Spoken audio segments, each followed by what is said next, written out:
Alright guys, welcome back. This video I'm going to cover some tight ends. Pretty much exclusively playing like PPR leagues, so I usually just default to that. Back at fantasypros.com, made a few videos on that. Got some links down at the bottom. They have the best mock drafts that you can do out there. Just takes a few minutes, 5 minutes tops. And this is something that I kind of struggled with like before I had my first live draft, and I feel pretty good about the way it went. If you guys want to see the results of that, it's actually on the screen here, but I have the actual draft in a video below there. So there's kind of there's a few tiers here. So Gronk is kind of in a world of his own. He's going to be first round, second round pick for sure. Then Jimmy Graham, Olsen, and Kelsey, I kind of put them on the same tier. I think Jimmy Graham's going to go down a little bit from, obviously the Saints and Drew Brees. Wilson's great, but Seattle, they're going to run first. And they seem to spread the ball around quite a bit, and they're pretty efficient offense. So I feel like he's going to take a hit there. And then Olsen, the news with the Greg Olsen, the news with Kelvin Benjamin is that is that he's just essentially going to get more targets. The only other person he's going to compete with is Devin Funchess, rookie wide receiver. So there's some growing pains there. So I like him as well. And then Kelsey, I explained in the last video, Alex Smith likes those short dump off passes, and Kelsey's very explosive. He's kind of like a mini Gronk. So he's one that I am targeting this year pretty heavily, like in the fourth, fifth round, depending on what position I land there. And then kind of after that, um, as I saw the drafts unfold on my league, it was pretty like everybody else is pretty much on the same tier for me. I mean, I guess you could argue Martellus Bennett could be up there as well because Kevin White's out. Um, Jeffries is hurt too, so he's going to be probably the better red zone target. Forte is pretty known for not getting in the end zone too. Last year he had a lot of problems with that, even with all those catches. So I guess you could argue with him being up there. But then for me after that, you're pretty much, you got the Jordan Cameron who I think that he could be good, but I'm not as up on him. Witten's that tried and true, he's always going to do good. Him and was it Heath Miller that everybody forgets about? They're always solid. Delaney Walker has those up and down games. Last year he started off real hot and then kind of had a rocky year. Julius Thomas, we know, he's dealing with a broken hand.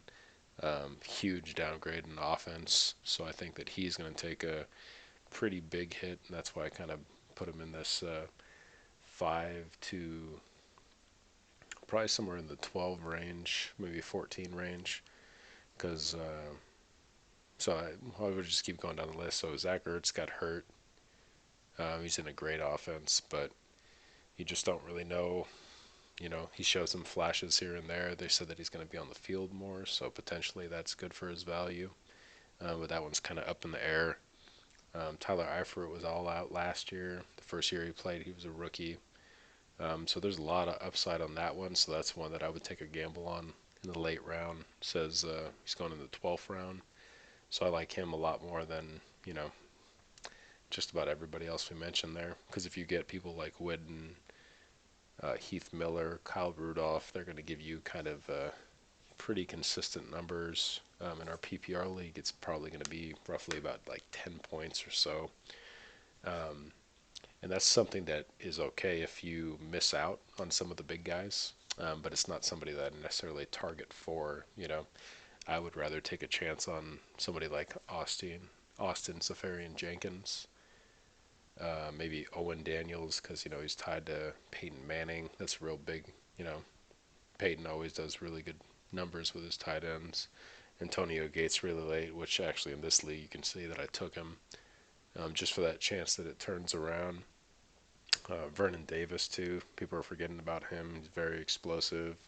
dealing with an injury, had a bunch of contract problems last year. I feel like Niners going to throw a lot more. And that's probably as far as I'd go down.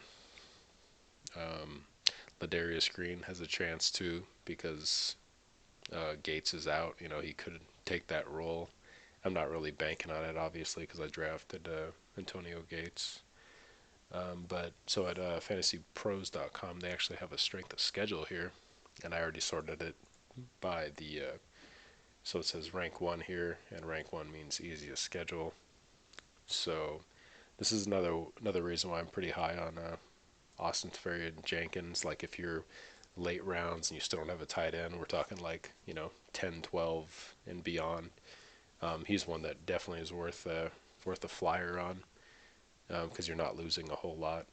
The Redskins here, Jordan Reed is pretty solid when it comes to everything.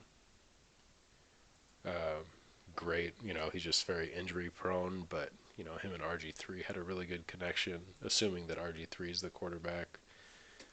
Um, and then it just kind of goes down. You guys can take a look at this. The Falcons tight ends, I don't see anything, not too much value there.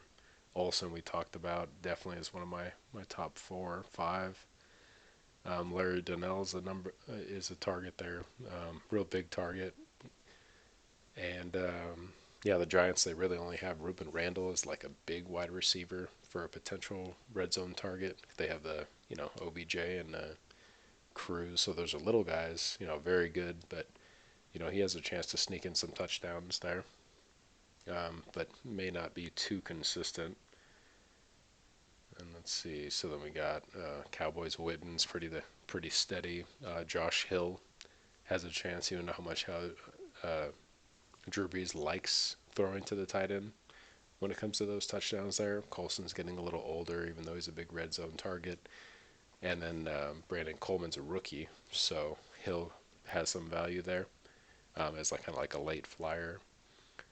Patriots, we all know about Gronk. That's easy. Zach Ertz, Jordan Cameron, we talked about. Colts, they like to spread the ball around a lot. So Dwayne Allen and Kobe Fleener, they're pretty low on mine. If I had to take one, I'd probably take Dwayne Allen, but that would probably just be like a bye week replacement type of thing, or if they have a really good matchup.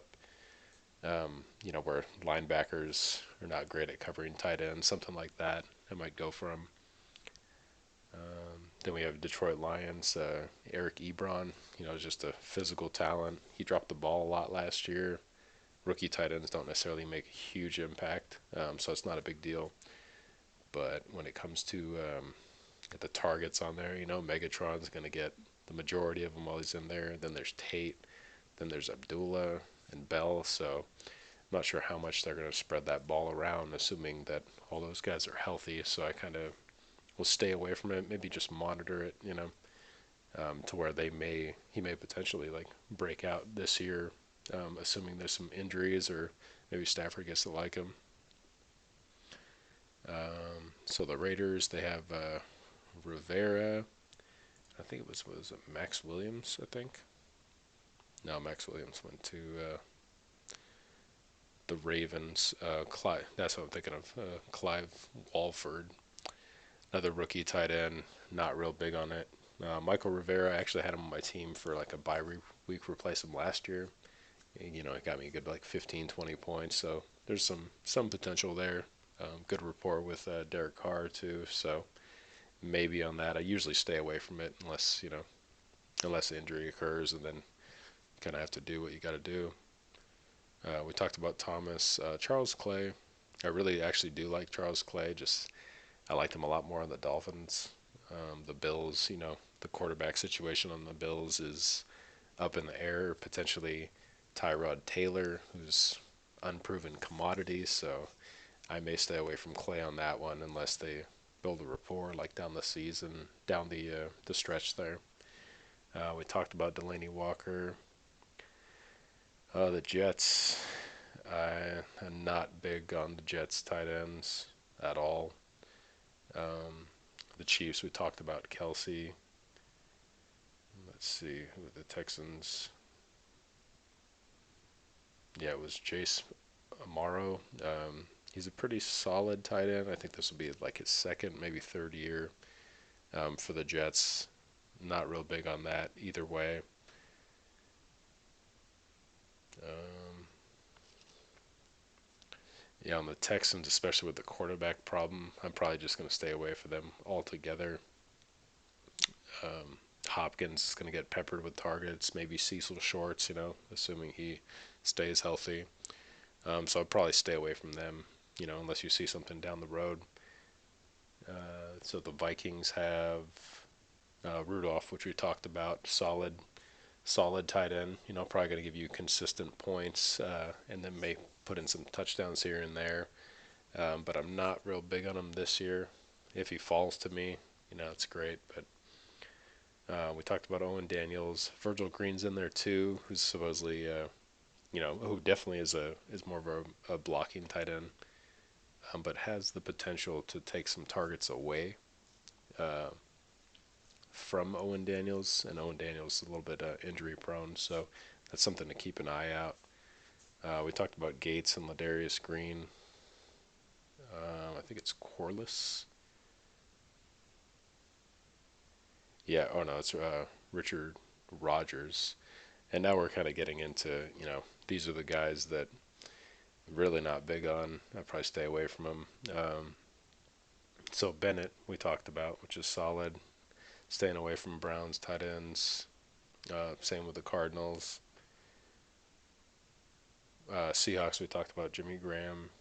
We got a rookie, Max Williams, out of the Ravens. Not real big on that until they show. Potentially, I don't know if Dennis Pitta's still on that roster, but he's one to keep an eye out for if he ever comes back healthy from that hip surgery, because he was a really good target. Him and Flacco clicked a lot. Um, Rams are not big on Jared Cook. Talked about Tyler Eifert, Vernon Davis, and Heath Miller. So those are just kind of some of my kind of opinions about it. I think we went through most of the top 25, 30. Yeah, somewhere in that ballpark. If you miss out on the top five, then I would just, if you see the average here, I know that this is different because these are expert leagues versus my live draft league. You kind of have to know when people are going to go. If somebody makes a run on tight ends, usually you get a handful of picks on that till your pick comes back around. So you just got to kind of keep an eye out for like how long you're willing to wait. Um, and yeah, hopefully that helps you guys. Hopefully that made sense. And yeah, leave any questions or comments or anything that you have, and